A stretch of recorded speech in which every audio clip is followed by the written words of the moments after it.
Let's go.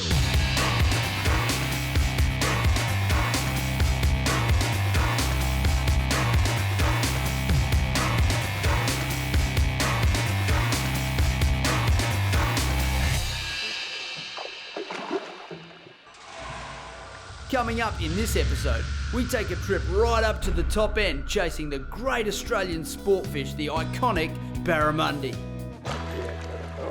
Oh, yeah. Welcome to my fishing place, the place to be.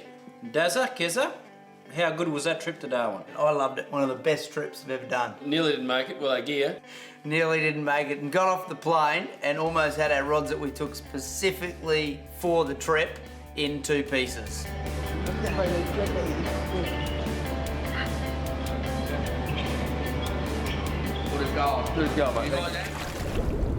But how exciting was it? We've gone to the hotel that night, can't sleep, you're in the top end, you're in Darwin, you know that you're going to catch fish, and we hop in the car the next morning. What does James say? Oh, he tells a story of you can see the barra on the sounder and then says, but couldn't raise one, couldn't get a hit. Classic fishing story. You can see the barra swimming under the boat. Hundreds of them. Sitting there looking at you. And I'm looking at all the fish on the sounder. They didn't catch a fish. Yeah, from a guide. They're setting you up, so just in case you don't catch anything, well, they were there, you just missed out. Where we go, it is a trip. It's a couple of hours in the car, a good couple of hours in the car. Couple of hours. Then it's in a small boat. Pull up next to the boat and you hop in and just, We were greeted by Noah. He came off the ark and greeted us, and it was a wicked looking boat. You go up to the top end of Australia, really, to chase one thing, the iconic Australian sport fish, the barra. Each trip, always different. Sometimes they're harder, sometimes it's easier. This time, much, much harder than we fished the last couple of times. well, I saw it when James was trying to fillet him. This time he had a chainsaw instead of a filleting knife. Well, you know, this time we had to definitely work a little bit harder for the barra. Similar tactics, though, to previous years. We used soft plastics far more than any of the hard bodies. What did you think, Lee, from compared to last time you were there? It was a couple of years, it was a few years ago since you'd been there. Yeah. From memory, I guess my biggest one last time was about $1.50 m. $1.50 m. About 50. And hey. Anyway, so how big, what were your top catches this time, gents? Well, let's go. Let's have a look. Here's a couple of the shots right now of a couple of the good sized barra we got.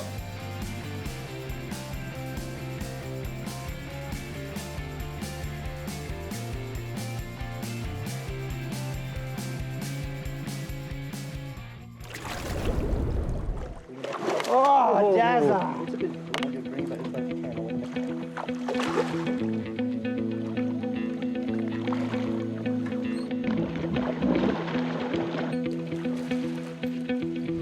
Oh, yeah. Good, really good. Got to get out of here.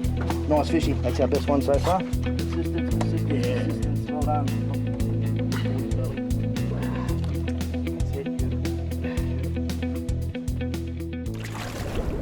Coming up after the break, we got some more hot fishing action.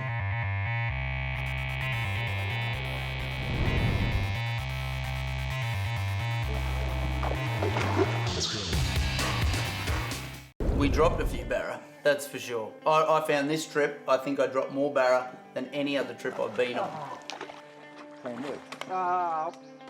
So that's your excuse for not catching big ones, is it?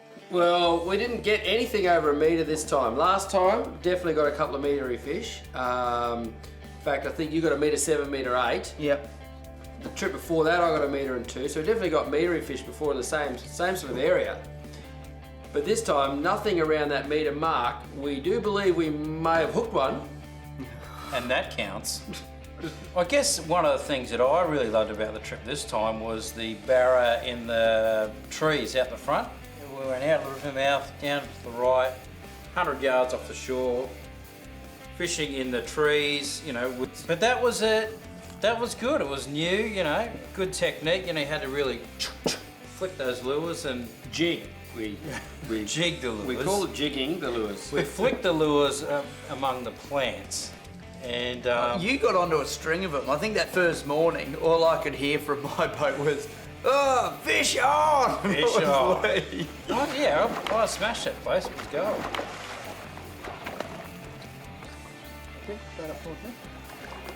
Hey, Roy, on fire. It was a bit harder with the run because you're casting into trees and then tide taking it this way. You sort of had to jig it around the trees, and the strikes were vicious. I got smoked a few times by just big fish in there. And they were smashing them right next to the boat. That's barra fishing though. Like Dwayne, our guide, he tells you every time, right, wind all the way to the boat. I've got a great shot, or I wasn't even watching, and then it just goes whack, and it's right there. The jumps, love the jumps when they just whack. Did you get some jumps or not in your boat? Oh, we got some wicked jumps. Good jumps. Yeah. In fact, if we have a look at some footage, this is not actually this trip, but if you have a look at this footage, this is a meter barra jumping, nearly throwing the lure. It's spectacular footage. Yeah, I think hooked on the gold bomber. It was 1.7 meters. I think that was my meter, and you watch the fish jump, and it's got one treble in its mouth. It was that close. But that's the action, not isn't it? getting That's the natural reaction of the fish to jump out and try and spit that lure out, isn't it? Which is why, if you don't want to jump, rod down and away from the fish, stops the barra from jumping. Too many people, rod up, fish jumps, fish gone. But there's a lot of strikes, a lot of hits, and no connection. You know, you really do miss a lot of fish, especially those soft plastics. They can really hit that lure, and before you've even had time to strike, they've dropped it again. Oh, bump. Yep, that's two bump. Because they're grabbing that tail. Are they grabbing the tail? They're not grabbing the whole thing? No, Because you look at a soft plastic, you know, if I'm a big fish and a decent bite around that, I'm in. So is it? No, because the barra will actually, they'll open their mouth and they'll sort of form a pressure. They'll actually engulf the whole thing. Inhale it. They inhale it. But if you don't strike quick enough, they realise it's not a natural fish, Yeah. and they spit it. So if you're not ready to strike, and that's why we say when you're fishing with those soft plastics, any sort of movement of the line or any sort of pressure, and you strike anyway. It might be a tree occasion or a bit of a log or something, Yeah. but every time strike as if it's a fish, and you'll hook a lot more fish than if you don't. Yeah. Good one. When you know you got a big one coming, and you feel that weight, you strike so hard to try and jam that hook in. But even if you've set the hook and you do all the fighting, a barra is a barra, and there's just no guarantees until it's in the net. That's a better fish. Oh, yeah. That's a ripper. That was good. What rod you catch that on? 1-3. So when I was getting hit on the hard lures in the trees there, I didn't seem to need to strike at all. It was like bang and you're on. They were aggressive. They were aggressive in the trees. But what you'll see with the soft plastic, don't forget you've got one hook there on a soft plastic. Yeah, exactly. So if you're not setting that one hook, on your hard bodies, you've got 3 trebles. So when they grab that lure, they're going to get, fair chance they're going to get hooked somewhere straight away. So it's a different sort of style. But all in all, I know they weren't massive, but it was good fun. The barrel was good fun. Coming up after the break, we got some more hot fishing action.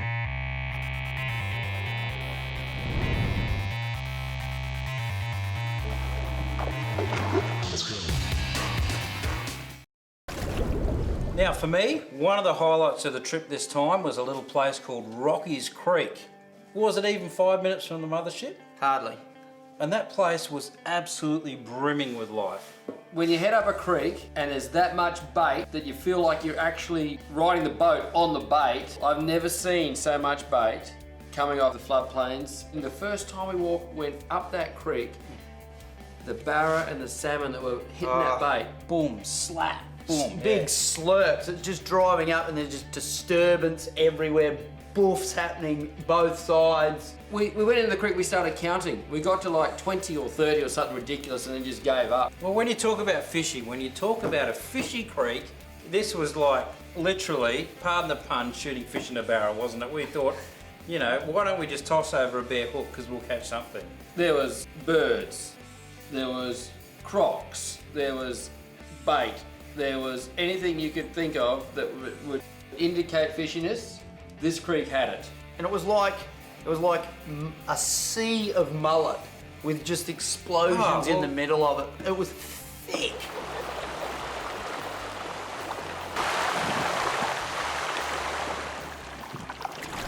You remember that, you know, trying to catch him, and then we're casting, and first few casts we didn't catch a lot. No, I reckon we would have trialled or cast for over an hour at least. Trolling up that creek and casting, probably close to an hour and nothing. But one of the magic keys was we switched to a different lure. And that can make all the difference on the day. You change to a different lure and it just turns the trip around, and it was one of these little bad boys here, the salmon slayer. This one, there's marks all over it. Talk about this one a little bit later. But once we put these salmos on, how many salmon did we boat? You boated more in a day, in one afternoon, than they'd had boated on a trip. It was almost depressing because I was on Dazza's boat and I was trolling, you know, my hardest, putting every ounce of life into it, and every second, Dazza, you know, bang, bang. Every time our boat drove past, you'd see Dazza's on. We're like, what is he doing? He had the magic lure on. And what it comes down to is matching the hatch, is what they call it in the trout fishing. You got to match the hatch to catch the batch. That's it. And at the end of the day, you know, we thought we were there desperately trying to catch a barra with the big barra lures, and it wasn't until we said, well, let's go down in size, and I think the size had a lot to do with it. Popped it down to this size, and all of a sudden the salmon loved him. God, I think he's bigger again. They're growing. And it is unusual because there were so many buffs that you knew there were barra there. There were big barra there. I trolled for the full first day with big barra lures thinking, come on, it's got to be. We didn't get one barra hit. But there's that much food. It's like walking into the food court at the plaza. You're not going to take a drumstick hanging from the roof, are you? So maybe the barra, there's just that much food. Saying that though, the size of the salmon will go. Oh, they were big salmon. I think the biggest they caught in that creek before was what, 12 or 13 pound, did they say? Something like that? What did we get? One of the salmon I caught was, I think, 1.10 m and about 15 odd pound or something. Oh, that's wide. Okay, I'll take him. Whoa, massive. Easy on him. I'm gonna get under you, mate. That's a big salmon. Oh, that's growing. Bigger and bigger and bigger. Yeah, Go on, baby. That is a Hey. ripper salmon, the salmon slayer. That's a big salmon. Oh, smells that fish. That is massive. I'm pretty sure I caught a metre-y salmon. Back me up. There'll be a picture of that, I guarantee. Yeah, well, it might have been close. It wasn't. You did catch a good couple of good salmon. Oh, thanks. Don't sound so condescending. I'm telling you. That is a big salmon. That is a big salmon. But they did build. They did I think the first couple were a bit small. I know my first one was a bit small. And then every time there was sort of like more shouts, a little bit more excitement. And they just got bigger and bigger until the last day. There was definitely a peak in that middle day, and then the catch rate seemed to drop off. We went up there hoping for threadies, and the guys just pulled it off. It was unbelievable fishing. Some of the best I've had up north, I think. Well, eating-wise, I'd pick a salmon over a barra any day, by far. Salmon, beautiful. I actually thought there were some great tips from Lee about salmon fishing. Oh, yeah, Brilliant. Brilliant. Just, you can see this next bit about how good my fishing tips are. It's a little thing called technique for catching a fish. Just watch me, you'll learn how. Just lost it. I think you just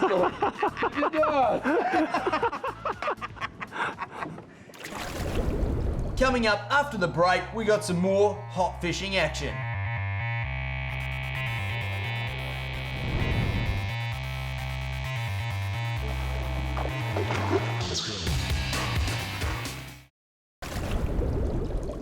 What's interesting though, when you get up to Darwin and we're chasing these barra, is they can be quite fussy with their lures. The lure selection can be critical. And the salmon we found can be incredibly fussy, not just the barra.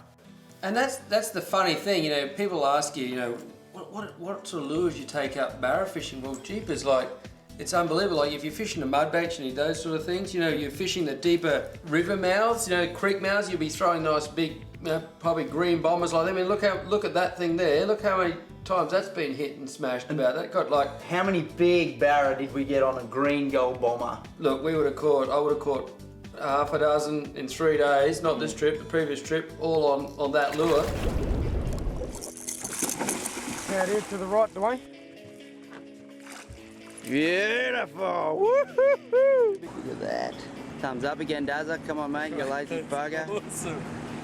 How good was that? You know, other days, we found a little spot we're throwing little surface hard bodies. And we got absolutely smashed. We must have caught, what was it 40 barra in 3 hours there? Oh, between two of us? we just got smoked. You would watch the mullet. There was like that Corner. mangrove corner, and they would school up and then begin to froth because they knew someone was going to get eaten. And then as they skipped across, barra would just be boof, boof, and all you needed was your salmons just in there. And I reckon some of those sessions was almost like a hit a cast. So what was your action with those? Is it still a jig or is it a... No, they tick across the surface like that, like a little mullet trying to get away. Call it walking the dog. You just dunk, dunk, dunk, dunk. So there's such a variation in lures that you take up. And this time, you know, we had a little bit of trouble with the barra, and so when we switched to these smaller lures, we're getting the salmon on. Now, I would have never have dreamt of probably taking up and trying little lures like this, you know, but it was, again, matching that hatch.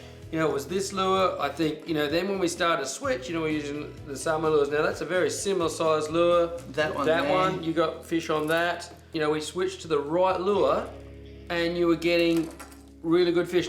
Look, I found it almost uncanny, to be honest with you. We ran about 4 different types of lure for the salmon, and if we didn't have one of those 4 tied on, we just didn't catch a fish.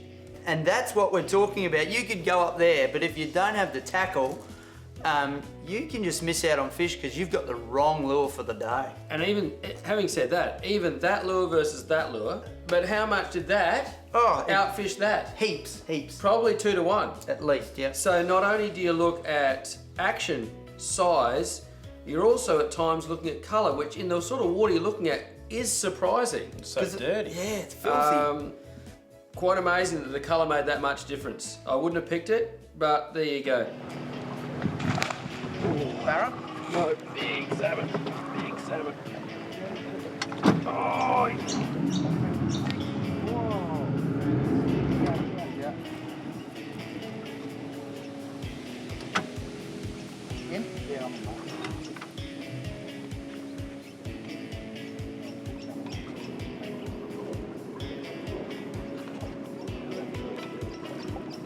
Gonna go again down. Oh, underneath. Nice, gonna go again.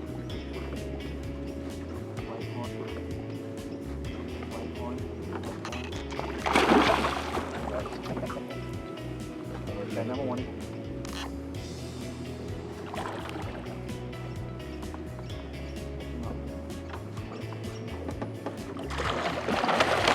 Another ripper. That's massive. Big salmons, buddy. Big salmons. Awesome. That's big. That's the lure, mate. That is the lure. What a killer. One big tooth on him, but no. That's a cracker. Oh.